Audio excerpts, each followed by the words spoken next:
Channel 4 News, Dallas-Fort Worth.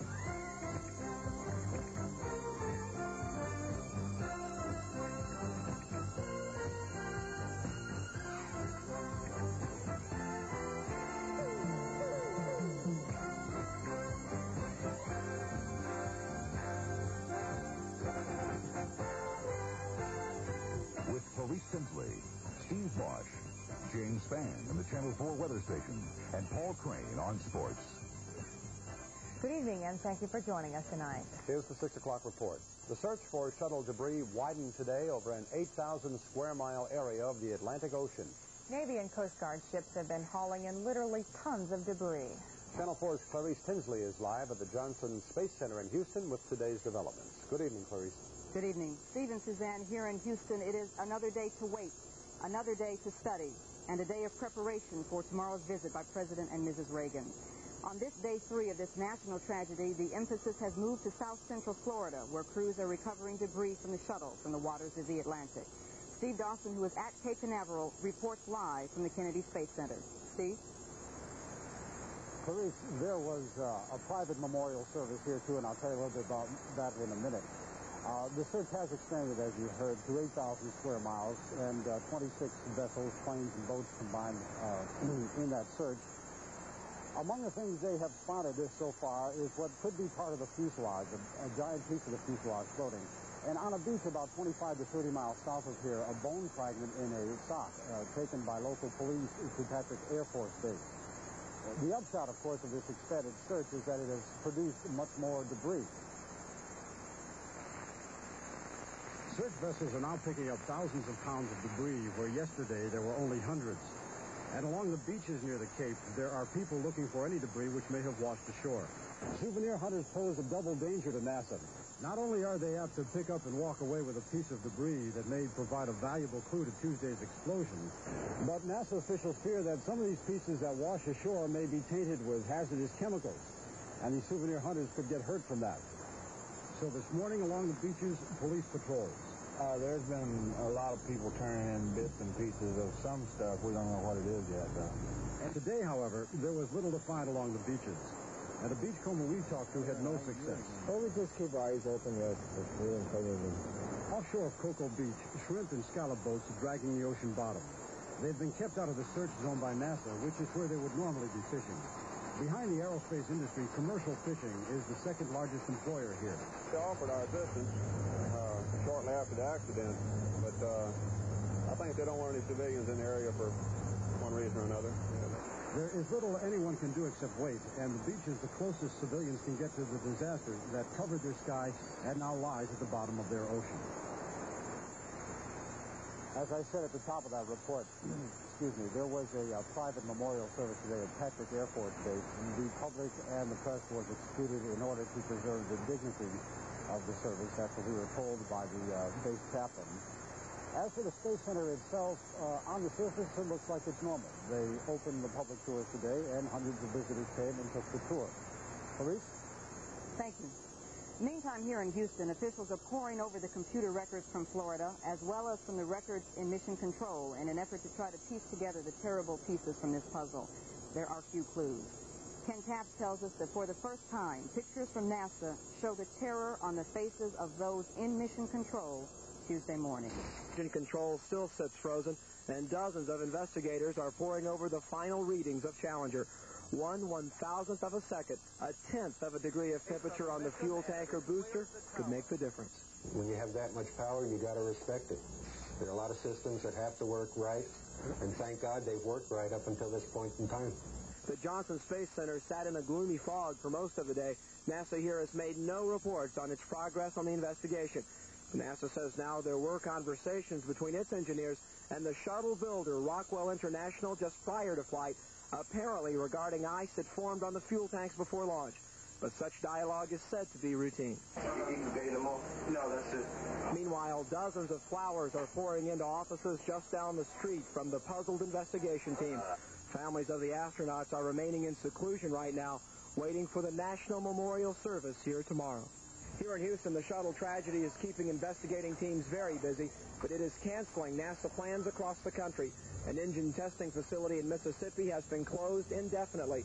Challenger's engines were tested there 3 times. And NASA says no more shuttle operations from a new launch pad in California or the regular site in Florida until answers are found. Ken Capps, Channel 4 News at the Johnson Space Center. Those are today's developments. Tomorrow, the healing process begins with a visit by President and Mrs. Reagan. I'll be back later in this newscast. Steve, Suzanne, back to you. Clarissa, I have a question for you. Has NASA welcomed or tried to contain the many journalists who I know are still at the center? That question has 2 answers. NASA has been very accommodating in terms of making video available to us, in terms of giving us space in order to do our reports and go live. We are in Building 9A. And that way they have been very accommodating, giving us information. It has been very difficult, however, to get to talk to people, to get to talk to astronauts in the program, to get to talk to NASA officials. They have simply put a blanket, they've put a lid, they've clamped down on any kind of one-on-one information in terms of an interview. They are not ready to do that. They are not going to speculate on what happened Tuesday, and they are not giving the media, at least up until today, they have not given the media access to talk to officials here or astronauts. So they have been cooperative in one area, and then another area we've come into a stone wall. Do they let you move about at all? Pardon? Do they let you move about at all freely? We have pretty good access generally around the center. Mission Control, which is a building, it's building number 30 on this complex, was totally shut down as of Tuesday morning, shortly after the explosion. That is completely off limits. My crew and I walked up to the door, I guess it was Tuesday night, just to see if we could talk to a guard who was at the door about what was going on inside. The guard would not even talk to us. They made it very clear they wanted all of the media away from Building 30, away from Mission Control. Okay, we'll check back with you a bit later in the broadcast. Okay, thank you. Today, classes began again at Krista McAuliffe's hometown high school in Concord, New Hampshire. Channel 4's Richard Ray reports, although the kids are back in school, things are not back to normal. It's been a year of turmoil at Concord High School, beginning last summer with Krista McAuliffe's selection for the space program and the welcome attention that produced. But when the reporters and cameras returned here in December, it was to cover a hostage drama, one that ended in the death of a young school dropout. Today, Principal Charles Foley was asked if he can envision a time when life at Concord High returns to normal. Right now, no, I can't envision that. Flowers and telegrams have poured in from around the country, and Foley told reporters they've been accepted with a great deal of gratitude.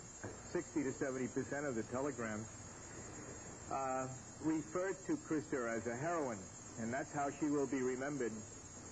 And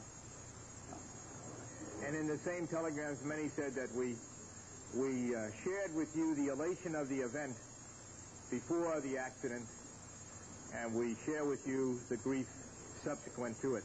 School officials would like to name a new elementary school in honor of Krista McAuliffe, and they say they will if McAuliffe's family agrees that it is an appropriate way of honoring her memory. Richard Ray, Channel 4 News, Concord, New Hampshire. And coming up next, a standoff between police and an armed woman comes to a peaceful end. And fire kills 2 men in a home on Fort Worth's north side. Stay with us. Waiter, I don't think you left us enough change. Oh, I'm sorry. You don't settle for less than all you've got coming. Yet every year, that's what millions of Americans do with their taxes.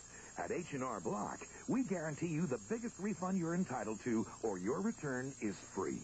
Don't shortchange yourself on your taxes. Come to H&R Block. We'll get you the biggest refund you have coming, or your return is free. Guaranteed. Nissan cars, Nissan trucks, cost less in Arlington at Arlington Nissan. Arlington Nissan Sentras and standard pickups only $149 a month, with only $600 down, plus tax and license. Arlington Nissan now has a great selection of Nissan trucks for on the road or off. 2-by, 4-by, long beds and king cabs. Arlington Nissan has them, and plenty of them.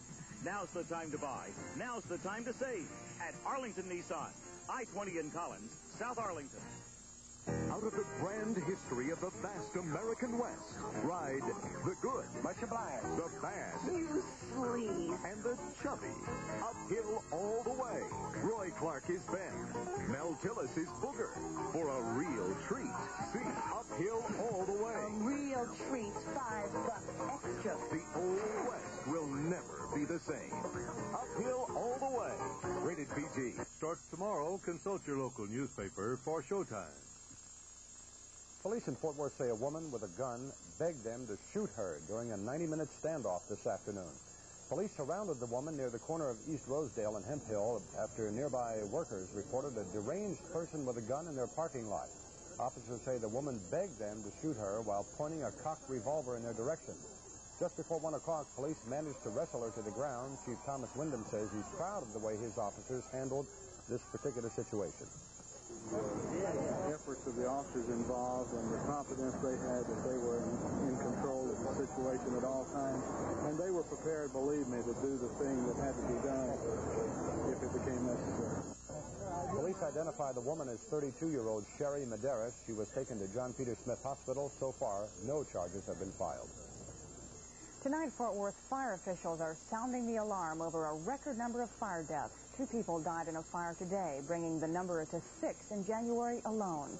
Channel 4's Phil Alvarado reports firefighters are now making a public plea to people who do not own a working smoke detector. The message is direct. If you don't have a smoke alarm in your home, get one immediately. A 2-alarm fire this morning killed 2 men. On the 18th of January, 3 children died in a fire. A fire on the 3rd claimed the life of an elderly woman. In each case, a working smoke alarm was not in place. Fire officials say a heat detector is not a substitute for a smoke detector. We have determined from the evidence available that this detector did operate, but did not provide the amount of time necessary for the occupants to escape from the building alive. Firefighters conducted a survey last weekend that determined 60 to 65% of the homes in Fort Worth do have working smoke alarms. We found that 25% of the homes in Fort Worth do not have a detector, period. 10% have smoke alarms that are not operable. Firefighters say those figures are unacceptable, considering that the fire department has given away 9,000 smoke alarms made possible by a federal grant. Over 300 smoke detectors are still available for the elderly and low-income people. Statistics show smoke detectors are effective 90% of the time. Fort Worth fire officials have set up a smoke alarm hotline at 870-6860 for people who have any questions about smoke detectors. Phil Alvarado, Channel 4 News, Fort Worth. About 250 people are out of work tonight because of an oversight by the owners of the Comanche Peak Nuclear Power Plant. Unit 1 of the plant was shut down yesterday. Texas Utilities Generating Company forgot to renew its federal construction permit. Utility company spokesman John Beck says it's possible the situation could be resolved in a few days. He says that would minimize the effect on the plant's scheduled opening in mid-1987. The $5.5 billion plant is under construction 45 miles southwest of Fort Worth near Glen Rose. Well, for the first time in nearly 2 months, we may be looking forward to some rain for a change. Of course, Suzanne, we've had occasions where we thought we would have some rain before and it didn't work out. But this Pacific storm looks like it will be a rainmaker for Texas finally, and we'll have details next. Hey, O.J., how do I look? That's not the way you dress when you're in a T-Bird, Artie. Here, try this on. That does feel better. Now you can rent a Thunderbird from Hertz for only $38.90 a day. Boy, Artie, this is living. You said it, O.J. Life in the fast lane. The glitter, the glamour, the lights. Artie, I created a monster. Thunderbird for only $38.90 a day at Hertz. Less is more. Less is best when your body says more. Say less. Only 40 calories in every full slice, but the really great taste never goes to your waist. Or take less bread, or say yes to less. 'Cause when your body says more, say less.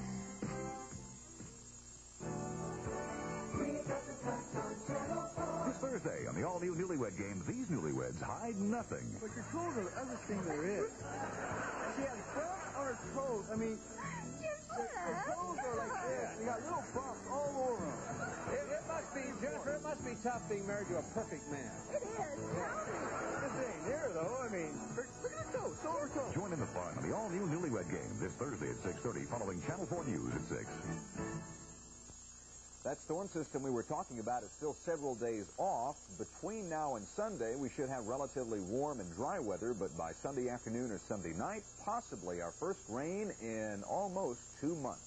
Here's the satellite view. That cloud shield over the western third of the country is in association with that new Pacific storm.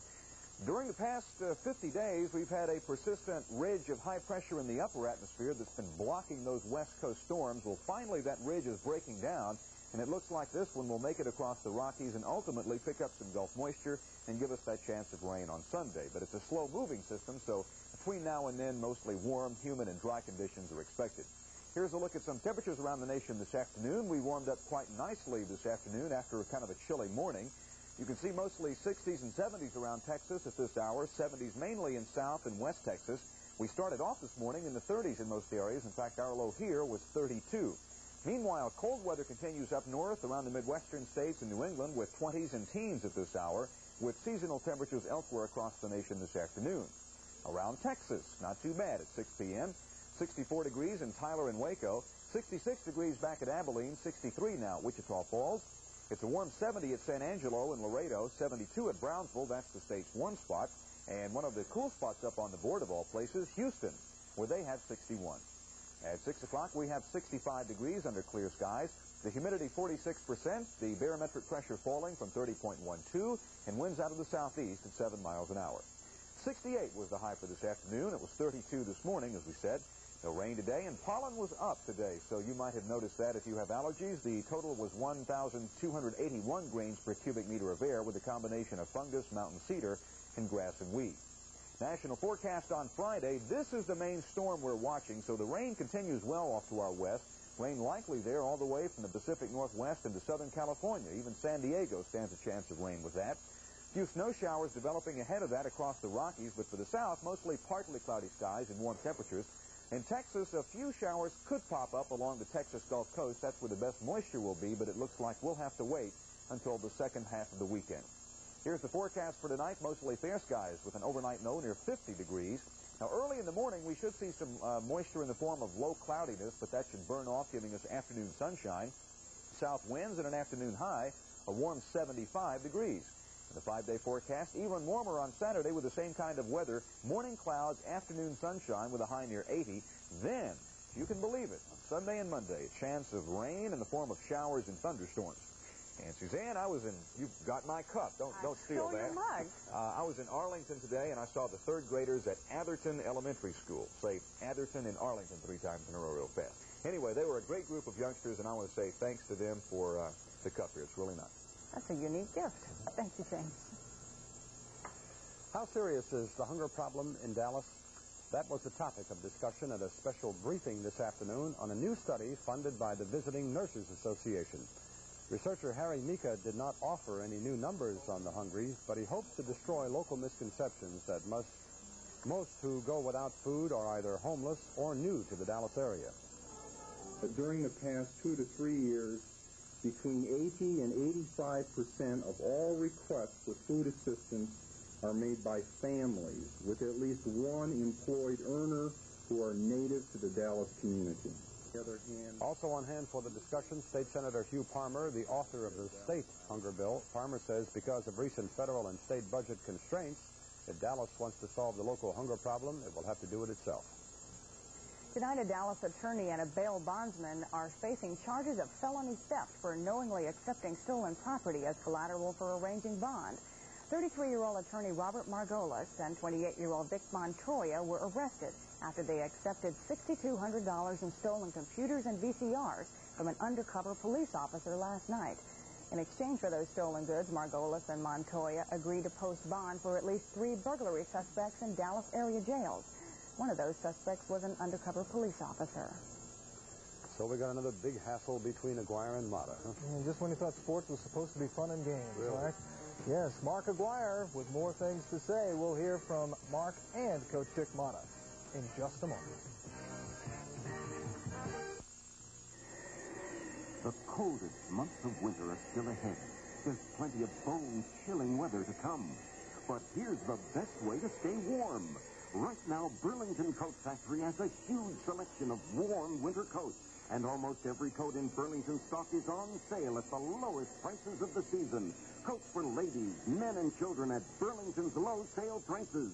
There's never been a better time to buy a winter coat than right now at Burlington Coat Factory. There's a new look coming to Courtesy Nissan. The biggest is getting even bigger. Hi, I'm Tom Park, and we've broken ground on an all-new retail facility. That's right, Dallas-Fort Worth, it's official. For the second straight year, Courtesy Nissan is the #1 volume Nissan dealer in the Metroplex. And in order to serve you better, we're increasing the size of our dealership. But we must reduce our inventory to make room. So this weekend is the best time ever. Take advantage of the savings on that car, truck, and see why we're #1 at Central and Campbell, Courtesy Nissan. You got to remodel, but you're waiting for that really big sale, right? Like the one in this Payless Cashway circular, store-wide with low once-a-year kind of savings? Like this Emerson waste disposer, only $47.49. A 3rd horsepower model, now just $26. This air care bath fan, just $59.99, or others, only $8.99. Well, the home remodeling sale starts Sunday at Payless Cashways. Relax, yours is in your Sunday paper. Payless Cashways. Tonight on Knots Landing, Abby's Live. You knew that those babies were alive. And Max Indiscretion. Jill's hotel room key. Keep out of your pocket. Knots Landing. Then, on Channel 4 News at 10, it's 1 month after Christmas, and for some, that means only one thing, Christmas bills. We just went wild. I went wild real bad. Channel 4's Sue Keenan looks at after-Christmas credit card shock and what can be done to ease the pain in this special report. Knots Landing at 9, followed by Channel 4 News at 10, all tonight. Conflicting reports on what has happened between Mark Aguirre and Mavericks head coach Dick Motta today. One says the two have made up for the umpteenth time. One says they're still feuding. But there's no doubt about where they were after last night's win over San Antonio. Aguirre saying he's unhappy as a Maverick and unhappy with his relationship with Coach Motta, which he describes as non-existent. I think I do my job a lot better when I can kind of tone down my emotions and don't really be a demand toward anything. Is it strictly business management?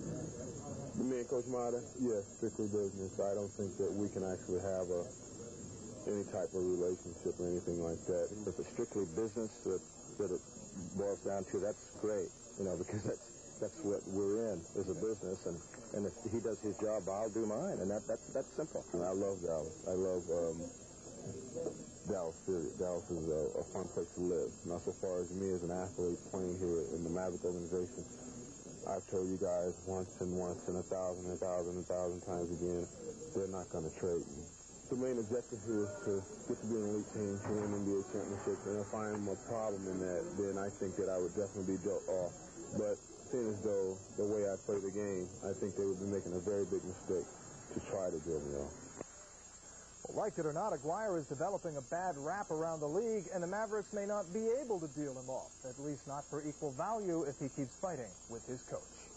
Patriots defensive back Raymond Claiborne of Fort Worth in Hawaii for Sunday's Pro Bowl is demanding a trade. Claiborne unhappy the Patriots confirmed his name as one connected with drug abuse, saying he's been absolutely clean since before the start of the season. Claiborne says he can't imagine ever having anything to do with the Patriots again.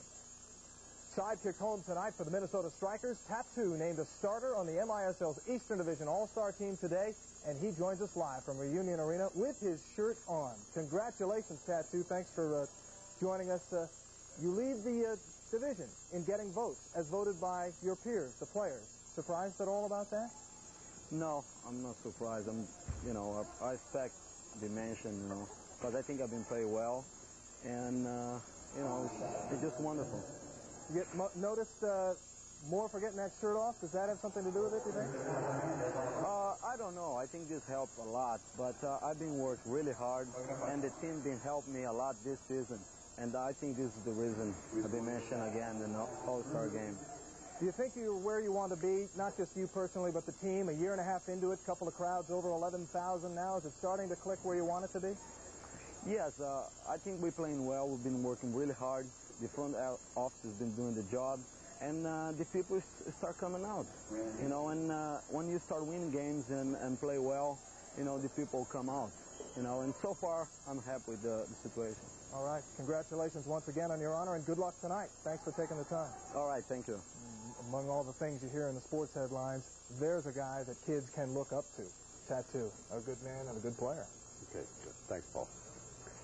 In just a minute, Clarice Tinsley updates us on the shuttle story from the Johnson Space Center. Stay with us.